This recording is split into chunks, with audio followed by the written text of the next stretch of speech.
एक वक्त था कि ये 1992 की बात, बहुत सारे तो आप में से पैदा ही नहीं हुए होंगे, बहुत सारे स्कूलों में होंगे। 92 की बात है, मैं भी उस वक्त इतना बड़ा नहीं था, छोटा ही था। तो मैंने नया नया मशहूर हुआ था, तो मैंने देखा दो लड़के आपस में बात कर रहे हैं, एक दूसरे से कह रहे हैं तू इसको पहचानता है? कहता है ये वही है पाकिस्तान पाकिस्तान। तो मेरे से बीबीसी ने इंटरव्यू किया और इंटरव्यू करके कहा कि तुम्हारी ज़िंदगी का सबसे यादगार लम्हा कौन सा था? तुम तो पूरी दुनिया में तुमने शो किए हैं, पता नहीं किधर किधर गए हो। मैंने कहा जी मैं गया तो हूँ, लेकिन मेरी ज़िंदगी का सबसे यादगार लम्हा वो है जब मेरे मुल्क के दो लड़कों ने, जो मुझे पहचानते नहीं थे, पहचानने की कोशिश में मुझे कहा ये वो है, वो पाकिस्तान पाकिस्तान। तो मैं अपने मुल्क में पाकिस्तान के नाम से मशहूर हूँ। लेकिन इसी वाक़े के तकरीबन 13-14 साल के बाद बैनी ही ये वाक़या हुआ। मैं मदीने की गलियों में फिर रहा था किसी काम से, और दो लड़के एक दूसरे से पूछ रहे थे इसको पहचानते हो? उसने कहा हाँ ये वो है, मदीना मदीना। तो मैंने पीछे मुड़ के उनको ऐसे देखा और मुझे यकीन नहीं आया, नजर नहीं आए वो मुझे लड़के, पता नहीं किधर गायब हो गए। मैं सोचता रहा या अल्लाह, आज के बाद से फिर पाकिस्तान पाकिस्तान बाद में हो गया, मदीना मदीना पहले हो गया। इमरान बशीर साहब मुझसे कह रहे थे एक वाकया लोगों को सुनाओ। 1992 में वेम्बली अरीना है, बहुत बड़ा अरीना है, 18-19-20 हज़ार आदमी उधर प्रोग्राम देखने आता है। तो हमें भी बुलाया गया। वो प्रोग्राम में थे इंडियन आर्टिस्ट थे, अमिताभ बच्चन, सलमान खान, 4-5 और भी 6-7 बहुत सारे थे। ये वो दौर था कि इंडिया पाकिस्तान एक दूसरे के साथ इस तरह के शोज़ कर लेते थे। तो कर भी लेते थे, तो अगर बुलाना भी होता था उनको तो किसको बुलाएं, पाकिस्तान से किसको बुलाएं? पाकिस्तानी आर्टिस्टों को लोग जानते ही नहीं थे, पाकिस्तानी नहीं जानते थे तो इंडियंस क्या जानेंगे? उनके बड़े बड़े सुपरस्टार्स थे। हम वेम्बली अरीना में थे, पीछे हमारे कमरे थे, छोटे छोटे कमरे, लाइन से ऐसे जैसे वहाँ तक कमरे हैं, लाइन से कमरे थे। वाइटल साइंस, अक्षय कुमार, उनकी मैं एक्ट्रेसों के नाम भूल गया हूँ, फलानी फिर फलानी, सलमान खान, शाहरुख खान, आमिर खान, ऐसे कमरों के नाम थे। तो हमें जो स्टेज मैनेजर था वो भी कोई एक इंडियन था, उसने बुलाया कि भाई अमिताभ बच्चन सबको बुला रहे हैं बताने के लिए कि कल प्रोग्राम कैसे होगा। तो हम मतलब अभी थोड़ी देर में प्रोग्राम होने वाला था, 1.5-2 घंटे में। अब टेंशन भी शदीद कि यार अब ये इंडियन आर्टिस्टों के सामने हम क्या जाएंगे, ये तो इतने मशहूर हैं। खैर हमने कहा यार कोई नहीं, जाते हैं, कोई अपने भी सुनने वाले बैठे होंगे उधर।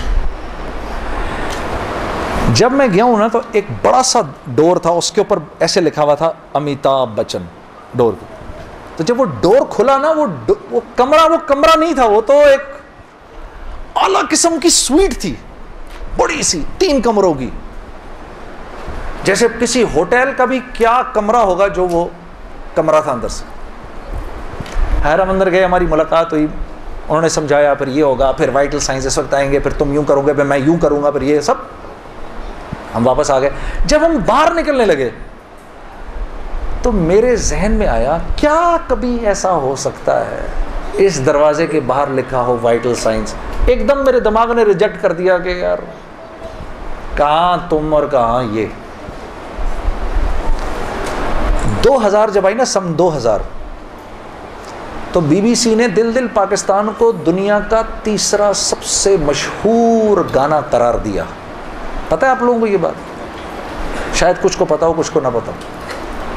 और वोट किसने दिया? आप ही ने दिया। कोई दिल दिल पाकिस्तान कोई वेनेजुएला का रहने वाला तो नहीं सुनेगा, आप ही लोगों ने बोला।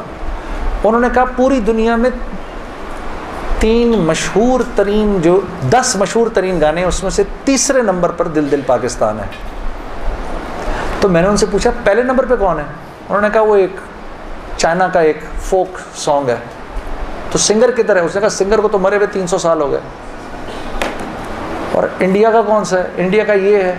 उसका सिंगर कहाँ है? उसको भी मरे हुए 200 साल हो गए। और मैंने कहा बाकी किधर हैं? कहना वो जितने भी 10 गाने वाले हैं उनमें से फिलहाल आप ही जिंदा हैं। अच्छा, तो मैं कल्ला ही बंदा जिंदा था। मुझे उन्होंने वेम्बली अरीना में बुला लिया मुझे, चलो एक तो है जिंदा, तू ही आ जा। तो मैं आया ना उस वक्त।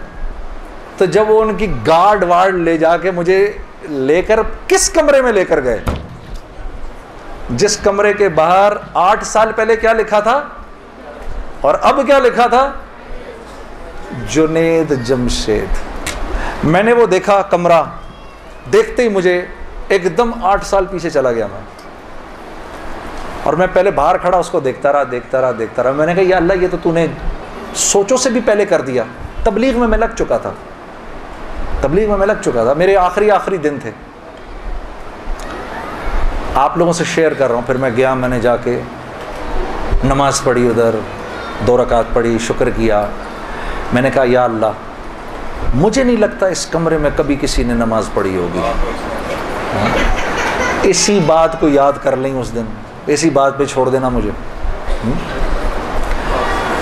तो मेरे अजीज़ दोस्तों, इज़्ज़त के ख़ज़ाने मोहम्मद सल्लल्लाहु अलैहि वसल्लम की निस्बत से हैं। इज़्ज़त के ख़ज़ाने मोहम्मद सल्लल्लाहु अलैहि वसल्लम की निस्बत से हैं। जो इस निस्बत के साथ है वो इज़्ज़त वाला है, आने वाला वक्त उसको याद रखेगा। जो इस निस्बत के साथ नहीं है, आने वाला वक्त उसको भुला देगा। आप में से कितने हैं जिन्होंने ये दुआ की, या अल्लाह जिसने गाड़ी बनाई उसकी मग़फ़िरत कर दे? आज तक हुई है दुआ किसी से? या अल्लाह ये जिसने जहाज़ बनाया उसकी मग़फ़िरत कर दे। कम से कम ये तो दुआ कर लें आप, जिसने ये मोबाइल बनाया उसकी मग़फ़िरत कर दे। हाँ जी, ये भी नहीं करनी।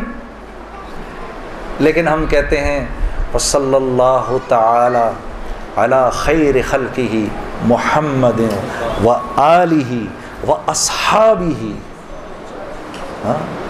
बस वबारिक वसल्लम। कोई दुआ हमारी ऐसी नहीं जिनमें उन सहाबा के नाम ना आए। आज दुनिया में सबसे ज़्यादा मस्जिदों का नाम क्या है? मस्जिद बिलाल, मस्जिद बिलाल।